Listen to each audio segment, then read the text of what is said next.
자, 이번에 보장성 보험료 세액공제부터 볼게요. 이제 특별 세액공제인데 시험에 제일 중요한 부분이 이제 보험료, 의료비, 교육비, 기부금 뭐 이런 것들이죠. 보장성 보험료. 첫 번째 공제 대상 보험료의 범위 볼게요. 근로소득이 있는 거주자. 이런 보장성 보험료는 아무나 해주는 게 아니라 근로소득이 있는 자예요. 근로소득자만. 그 다음에 이 거주자가 해당 과세기간에 만기에 환급되는 금액이 만기에 돌려받을 금액이 납입보험료를 초과하지 않는 보험액 계약에 따라서 지급한 금액. 즉 저축성이 아니라 보장성이라는 얘기입니다. 저축성은 내놓고 만기에 돌려받을 금액이 뭐 더 많아지는 것이 저축성이고 그렇지 않은 걸 보장성 보험이라고 해요. 그리고 그 금액에 뭐 일정한 퍼센트, 12 또는 뭐 15%에 해당하는 금액을 빼주겠다. 다만 각 보험료별로 그 합계액이 연 100만 원을 초과하면 초과한 것은 없는 걸로 하겠다. 즉 한도는 100만 원이다 라고 돼 있고 종류가 이제 이렇게 돼 있는 거예요. 그냥 일반 보장성 보험, 그 다음에 장애인만 가입할 수 있는 장애인 전용 보장성 보험인데 각각 한도는 한 개당 100만 원씩이다라고 보시면 되겠네요. 별로 중요한 거 아니고. 자, 그 다음에 한도 계산은 이제 컴퓨터가 알아서 하니까 100만 원이구나 정도만 아시면 되겠습니다. 그다음에 기본공제 대상자를 피보험료로 하는 보험 중에 만기에 환급되는 금액이 납입보험료를 초과하지 않은 보장성 보험으로 근로자가 실제로 납입한 금액. 누구를 위해서 해야 돼요? 기본공제 대상자를 위해서. 기본공제 대상자를 피보험자로 하고 내가 냈을 때가 가능하다는 얘기예요. 기본공제 대상자가 아닌 사람한테는 안 된다. 기본공제 대상자는 첫 번째가 소득금액 제한이 있고 그 다음에 나이 제한이 있죠. 이 두 개가 다 해당해서 기본공제가 된 사람에게 내가 보험을 가입해주고 냈을 때가 가능하다라는 얘기입니다.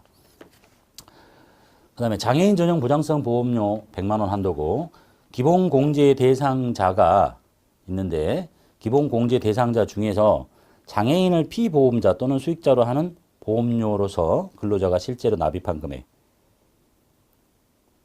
그 다음에 해설에 보면 보장성 보험이 뭐라고 써 있는지 설명이 쭉 돼 있죠. 뭐 생명보험, 상해보험, 손해보험, 자동차 보험 등 보험 계약 또는 보험료 납입 영수 중에 보험료 공제 대상임이 표시된 것을 말하고 장애인 전용 보장성 보험료란 이런 보장성 보험료에 해당하는 보험으로서 보험 계약에 또는 보험료 납입 영수 중에 장애인 전용 보험으로 표시된 거를 장애인 전용 보장성 보험이라고 합니다. 우리 이제 시험에서는 그냥 일반 보장성 보험이면 일반 자리에 넣고 장애인 전용 보장성 보험이면 장애인 자리에 집어넣으시면 되겠어요. 그리고 이제 한도는 100이고 그러니까 200을 냈어도 100이고 거기다 곱하기 이제 12% 장애인 전용 보장성 보험은 15% 이렇게 해주겠다라는 얘기네요. 이건 별로 중요하지 않고 여기서 이제 중요한 틀은 우리 근로자를 배우니까 당연히 근로소득자겠지. 다른 사람 안 되는 거예요. 그 다음에 기본공제 대상자를 위해서 또는 이 사람이 피보험자, 수익자여야 된다. 기본공제 대상자고 예외 없이 소득금액 제한 있고 나이 제한 다 있는 기본공제 대상자라는 게 중요합니다. 그 다음에 이제 공제 대상에서 제외되는 보험료가 시험에 나오면 입력하지 말아야 되겠죠. 기본공제 대상자가 아닌 부양가족을 피보험자로 보험 계약을 체결했다. 그러니까 아버지가 나이가 59세예요. 소득이 없어. 나이 제한으로 기본공제가 될 수 없죠. 이런 사람을 위해서 한 거는 안 된다. 그 다음에 기본공제 대상자가 아닌 가족 명의로 계약한 것도 안 된다. 그 다음에 보험료를 안 낸 것도 안 되고 미지급 보험료도 안 되고 태아보험료도 안 된다. 태아보험 뭐 이렇게까지 어렵게 나오진 않겠죠. 태아보험은 태아가 출생한 게 아니잖아. 기본공제 대상자가 될 수가 없죠. 태어나지 않았으니까. 그래서 중요한 거는 기본공제 대상자, 나이 제한, 소득금액 제한 다 있는 거예요. 그게 대원칙인 거예요. 그냥. 기본공제 대상자를 위해서 뭔가를 지불했으니까 해주는 거지. 아, 뭐 길 가는 사람을 해주면 해주겠어요? 안 해주지 당연히. 기억하시고요. 그 다음에 이제 세부사항에 소득이 없는 근로자의 기본공제 대상자가 보험의 계약자일지라도 근로자가 실질적으로 보험료를 부담하면 공제가 가능하다. 그래서 계약자 유형에 따라서 자, 계약자가 본인이야. 내가 계약을 했어요. 뭐 별로 아니 잘못된 거 아니지. 근데 피보험자가 누구냐? 내가 나를 위해서 보험 계약을 했다. 되겠어 안 되겠어요? 되지 당연히. 근데 내가 계약자고 배우자나 부양가족을 피보험자로 하는 보험 계약을 했다. 그런데 이 사람들이 나이 제한, 소득금액 제한에 걸리지 않으면 괜찮다는 얘기예요. 배우자는 나이 제한이 없으니까 배우자는 소득금액만 없으면 상관없고 부양가족은 나이 제한도 있고 소득금액 제한 다 있으니까 그것에 해당하는 부양가족이면 내가 계약자면 상관없다. 그리고 반대로 이 사람들이 계약자다. 배우자나 부양가족인 어머니가 뭐 계약을 했다. 근데 그걸 누구를 위해서? 본인을 위해서. 괜찮은데 그러려면 이 사람들이 기본공제 대상자인 소득금액 제한 걸리지 않고 나이 제한 걸리지 않아야 된다. 그리고 배우자나 부양가족이 배우자나 부양가족을 피보험자로 할 수도 있다. 다만 나이 제한, 소득금액 제한에 걸리지 않아야 된다. 그래서 그 밑에 조그마한 예를 보면 기본공제 대상자인 배우자가 계약자이고 자동차 보험의 피보험자는 나야. 그러니까 내가 근로자인데 집사람이 본인이 자동차 보험을 계약을 했어요. 나의 이름으로. 그러니까 내가 혜택 받는 걸로 가능하다. 이런 얘기죠. 근데 보험 계약자가 부모님인데 피보험자가 근로자인 나야. 근데 부모가 나이 미달로 기본공제가 안 돼요. 그러면 공제로 불가하다. 보험료. 예를 들면 아버지든 어머니가 59세인데 보험 계약을 체결했어요. 누굴 위해서? 나를 위해서. 안 된다. 이런 얘기. 그다음에 두 번째.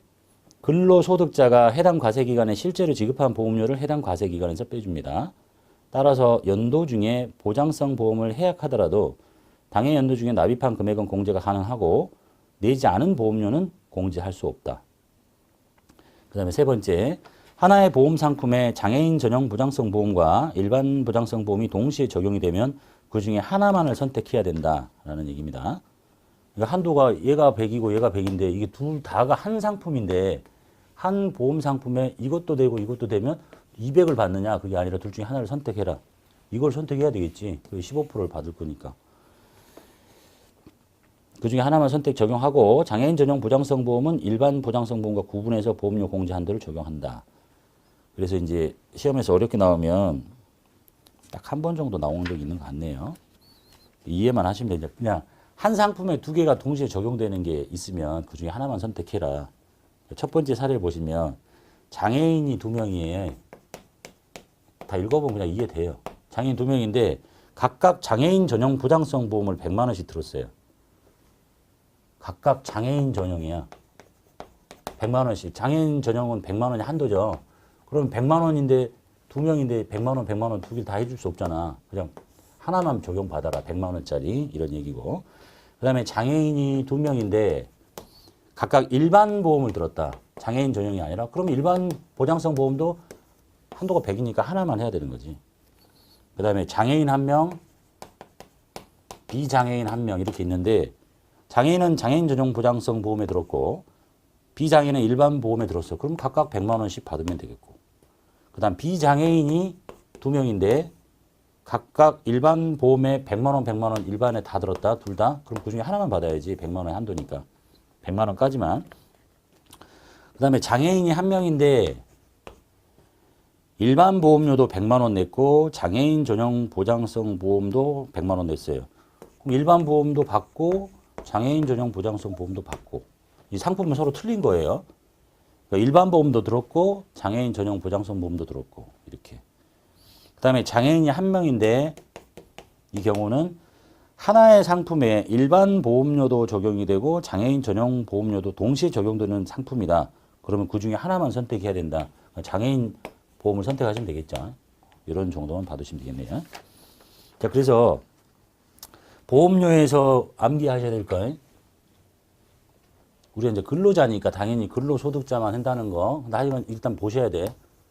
다른 소득이 있는 사람이 아니라 근로소득이 있는 사람이 이런 보장성 보험에 납입했을 때 해주는데 한도는 일반적인 보험과 장애인만 들 수 있는 전용 보험이 있더라. 각각 한도는 100만 원씩이더라. 그리고 대상자는 누구냐면 기본공제 대상자를 피보험자로 하고 이 기본공제 대상자는 기본적인 요건인 소득금액 제한도 있고 나이 제한도 있더라. 이게 안 된 사람이 보험의 계약자 또는 피보험자이면 안 된다는 얘기예요. 그 다음에 퍼센트는 별로 중요하지 않고. 그 다음에 상품이 이렇게 겹쳤을 때 그 정도만 봐두시면 되겠습니다.